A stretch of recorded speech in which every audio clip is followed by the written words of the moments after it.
Hello and welcome to Arirang News Break, live from Seoul. I'm Han Daeun. President Park Geun-hye's three-nation swing through East Africa is drawing to a close. The president will depart for France for a 4-day visit in a few hours. But before that, let's get a rundown of the Africa tour thus far. Song-sun for us from Nairobi. President Park Geun-hye became the first South Korean leader to lay out her vision at the African Union headquarters in Addis Ababa. She offered to share South Korea's assets and know-how in helping the continent achieve its Vision 2063 for growth and development.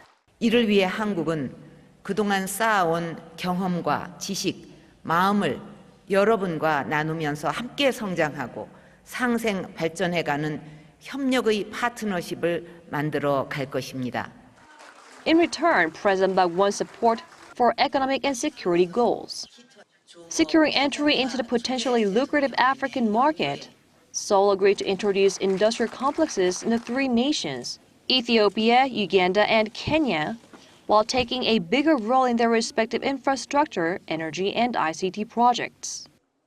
Deals with the three biggest economies in the region also guarantees greater access to other continents. President Park's Africa visit will add momentum to Korea's exports as it secures entrance not only into the African market, but also sets the base to enter the US and European markets. The three nations also vow support for President Park's drive to denuclearize North Korea, even from the regime's longtime ally, Uganda. Uganda has been friendly with North Korea, but its decision to fully implement UN sanctions on Pyongyang will encourage other leading African nations to join the move.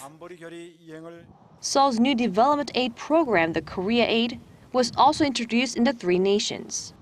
Under the program, trucks offering healthcare, food, and cultural contents will help Korea establish a stronger footprint in Africa. In addition to earning support for discouraging North Korea from its nuclear ambitions, Park cemented cooperation for mutual growth with the East African countries. Park's focus will now shift to growth for the future en route to Paris, where she and French President François Hollande will seek ways to foster the creative economy. 송지선, Arirang News, Nairobi. North Korea's top diplomat Lee Soo-yong reportedly met with a high-ranking Chinese official during his surprise visit to the country. It appears Pyongyang is attempting to mend fences with its longtime ally, but the North's state-run news agency says Lee has reaffirmed Kim Jong-un's push for economic and nuclear weapons development to Beijing. Connie Kim reports. North Korea has confirmed that one of its high-ranking officials, Lee Soo-yong, met on Tuesday with Song Tao, the head of the Chinese Communist Party's international department in Beijing. The North Korean Central News Agency said Wednesday that Lee, the regime's former foreign minister, but now vice chairman of the Workers' Party, emphasized the importance of the Pyongyang policy of pursuing nuclear weapons in parallel with economic development. The agency said the Chinese official expressed support for the North's pursuit of development under the leadership of Kim Jong-un and said he hoped North Korea could achieve the goals it announced during the recent Workers' Party Congress in Pyongyang. Lee Soo-yong's visit to China is a first by a senior North Korean official since the regime conducted its fourth nuclear test in early January. It's thought Pyongyang is seeking to mend ties with China, as bilateral relations have soured following Beijing's decision to fully implement the latest UN sanctions on the North. Lee will reportedly meet Chinese President Xi Jinping on Wednesday, on the second day of his 3-day stay in China.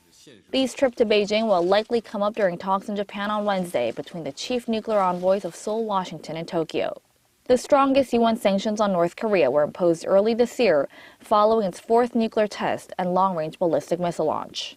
Pyongyang flouted the resolutions yet again on Tuesday when it attempted to test fire a mid-range Musadan ballistic missile. South Korea and the U.S. say the test appears to have been a failure. Connie Kim, Arirang News.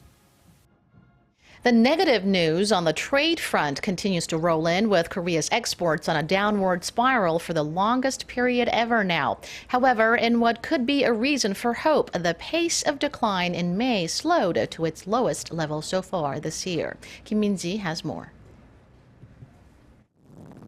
Korea's exports took another dive in May, extending the downward trend to a record 17th straight month. The Trade Ministry says outbound shipments fell 6% from a year ago to $39.8 billion. Despite the negative growth, the pace of decline was the slowest since November of last year.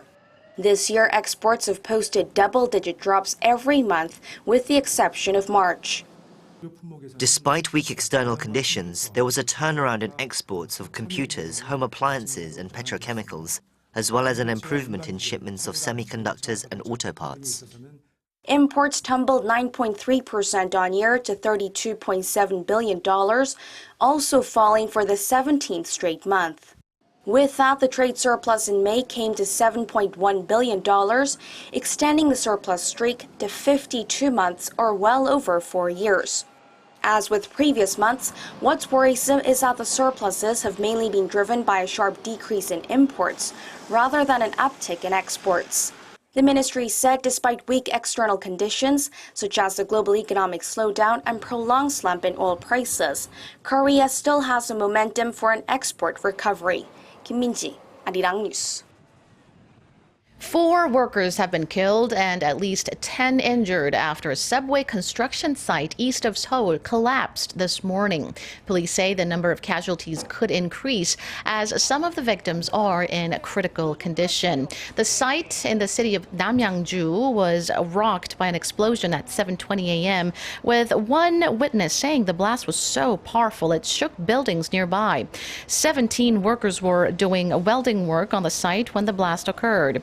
Those buried under debris were rescued and immediately transported to nearby hospitals for treatment. Police suspect the collapse was caused by a gas explosion, but an investigation into the exact cause is underway.